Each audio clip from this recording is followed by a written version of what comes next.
और बड़ी खबर है हरियाणा के फरीदाबाद से, जहां महिला टीचर की हत्या का मामला सामने आया। स्कूल में घुस करके सरेआम इस हत्या को अंजाम दिया गया। नकाबपोश हमलावर ने टारगेटेड हमला किया, महिला टीचर को चाकू से गोद डाला। तो बड़ी और अहम खबर है फरीदाबाद का ये मामला। स्कूल सुबह 9:30 बजे खुला ही था और स्कूल में घुसकर ये नकाबपोश यहां पहुंचता है। ये देखिए किस तरह से चाकू से इस महिला को गोद देता है। आरोपी का नाम सुमित बताया जा रहा है, जिस पर महिला ने छेड़खानी का आरोप लगाया था। देखिए किस तरह से चीख पुकार मच गई। महिला टीचर को चाकू से गोद कर उसकी हत्या कर दी। सीसीटीवी कैमरे में पूरी वारदात कैद हुई है। एक व्यक्ति बचाने की कोशिश करता हुआ आपको नजर आ रहा है, लेकिन देखिए कैसे ताबड़तोड़ हमले चाकू से ये शख्स कर रहा है। ये छेड़खानी का पूरा मामला बताया जा रहा है। ये देखिए ये तस्वीर सामने आई और एक साथ कई वार इस महिला के ऊपर इस व्यक्ति ने किया। तो दो तस्वीरें आपके सामने है। यही वो महिला टीचर है जिसका मर्डर कर दिया। बताया जा रहा है कि कुछ दिनों पहले महिला ने छेड़खानी को लेकर शिकायत दी और इसी के बाद ये आरोपी स्कूल में पहुंचता है। स्कूल के स्टाफ से कहता है महिला टीचर को बुलाने के लिए और इसी दौरान चाकू से हमला करके महिला टीचर का ये मर्डर कर देता है। पुलिस पड़ताल कर रही है। फुटेज में ये शख्स नकाब में दिखा है, लेकिन आशंका जाहिर की जा रही है कि ये वही सुमित है जिसके खिलाफ महिला ने शिकायत दी थी। फिलहाल पूरे मामलों को लेकर जांच जारी है। शुभांग ठाकुर मेरे सहयोगी कनेक्टेड है। शुभांग, पूरा मामला क्या है?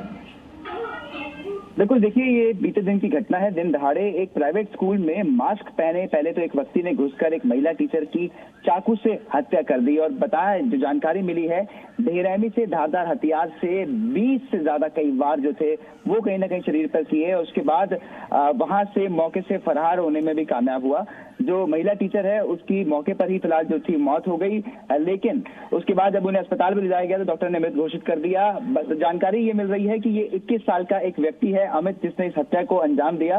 वो पहले से ही महिला टीचर के पीछे पड़ा हुआ था, उन्हें परेशान कर रहा था, जिसको लेकर के महिला टीचर के खिलाफ पुलिस में शिकायत भी जो थी वो यहाँ पर दी गई थी महिला द्वारा, लेकिन कहीं ना कहीं उस पर पूरी तरीके से कार्रवाई नहीं हुई थी, जिसके बाद जो ये घटना है कहीं ना कहीं सामने आई है। बहुत सारे सवाल आपके पास वापस लौटते, लेकिन जरा ये तस्वीरें देखिए, क्या खौफनाक ये तस्वीर है। ये व्यक्ति स्कूल में घुसता है, महिला को बुलाता है और फिर चाकू से ताबड़तोड़ हमले उसके ऊपर करता हुआ यहाँ नजर आता है। एक व्यक्ति आपको बचाने की कोशिश करता नजर आएगा, लेकिन डर के मारे वो वहां से निकल जाता है। सुबह लगभग 9:35 के करीब पे मैं ऑफिस में बैठा हुआ था और अचानक मुझे चीखने की आवाज आई बाहर गैलरी से।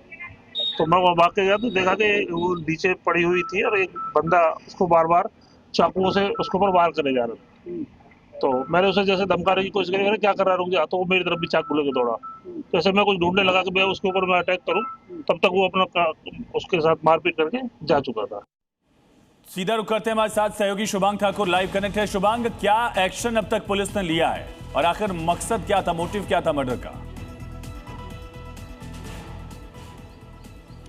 देखिए, फिलहाल पुलिस ने जो आरोपी है उसे गिरफ्तार जरूर कर लिया है। आगे की जांच इस मामले में जारी है, लेकिन जो अब तक जानकारी मिली है शुरुआती जांच में पुलिस की, वो ये है कि ये जो आरोपी अमित है, ये कहीं ना कहीं जो मृतक टीचर के गांव में उनसे जान पहचान हुई थी, वहाँ पे स्कूल में पढ़ता था और उसके बाद से टीचर के पीछे पड़ गया था। कई बार उन्हें फॉलो करना, स्टॉक करना, परेशान करना, जिसके बाद पुलिस में जो मृतक टीचर है उसने कंप्लेंट भी एक दर्ज कराई थी पुलिस में, जिस पर कोई खास कार्रवाई नहीं हुई थी। और जिसके बाद इसी बात का बदला लेने के लिए 21 साल के अमित ने स्कूल में दाखिला किया। पहले तो गार्ड से उसने कहा कि मुझे टीचर से मिलना है और उसके बाद गेट पर ही इस हत्या को बेरहमी से अंजाम दिया। सीसीटीवी इसका साफ तौर पर सामने आ चुका है।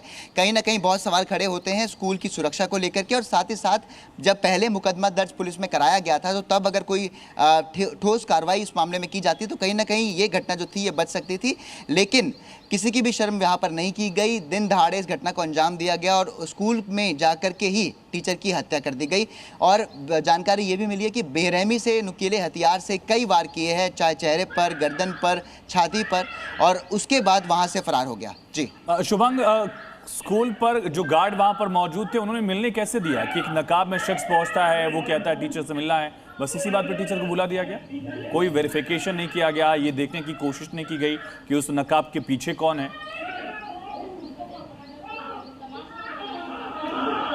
जाहिर तौर पर सबसे बड़ा सवाल यही है कि आखिरकार जो स्कूल की सुरक्षा है वो उस पर बहुत बड़े सवाल यहाँ पर खड़े हो रहे हैं, क्योंकि कहीं ना कहीं जब आप किसी भी प्राइवेट स्कूल में खास तौर पर आप घुसने की कोशिश करते हैं तो आपसे पूछा जाता है कि आपको कहाँ जाना है, किस टीचर से मिलना है, आपने पहले से कोई इजाज़त थी या फिर कहीं ना कहीं अंदर इंटरकॉम करके भी बात की जाती है। लेकिन सबसे बड़ी यहाँ पर जो गड़बड़ी यहाँ पर हुई वो ये थी कि गार्ड ने अंदर जाने की अनुमति दे दी और ठीक गेट पर ही इस हत्या को भी जो है कहीं ना कहीं अंजाम दिया गया। बहुत ज़्यादा दूर वो जो था वो शख्स वो गेट से नहीं अंदर गया था और वहाँ पर इस हत्या को अंजाम भी दिया गया है। तो कहीं ना कहीं सवाल तो बहुत ज़्यादा खड़े होते हैं कहीं कि स्कूल की सुरक्षा के ऊपर। लेकिन आपको बता दें कि क्योंकि ये शख्स जो है आरोपी अमित, ये टीचर के पीछे बहुत समय से पड़ा हुआ था। आपको बताऊँ 2 साल पहले की ये घटना थी जब पहली मुलाकात इन लोगों की गाँव में कहीं पर हुई थी और फरीदाबाद के गाँव की रहने वाली भी है ये महिला टीचर। तो ऐसे में इस हत्या को करने के बाद वो आदमी वहाँ से फरार हुआ। हालांकि पुलिस ने चंद घंटों में उस आरोपी को गिरफ्तार ज़रूर कर लिया, लेकिन बॉडी को जो है वो पोस्टमार्टम के लिए भेजा गया है और उसके बाद पोस्टमार्टम रिपोर्ट आना भी बाकी है। लेकिन शुरुआती जांच में अब तक जो पाया गया है मात्र 20 से ज़्यादा कई जो गहरे घाव थे वो कहीं ना कहीं मृतक टीचर के शरीर पर यहाँ पर दिए गए। और बहुत ही हैरान करने वाली ये बात इसलिए है क्योंकि वहाँ पर तमाम जो स्टूडेंट्स थे वो भी उस समय मौजूद थे, उन्हें भी ये दृश्य उन्होंने देखा है जो अब उन्हें कहीं ना कहीं ट्रॉमेटाइज कर चुका है। तो इस बात को लेकर के फिलहाल अब लगातार मांग की जा रही है कि सख्त से सख्त जो कार्रवाई है वो इस मामले में हो और जो आरोपी है उसे सख्त से सख्त सजा दी जाए। जी शुभांग, पीड़ित परिवार की तरफ से कोई स्टेटमेंट्स और दिए गए इस व्यक्ति के बारे में, कोई जान पहचान किसी तरीके की?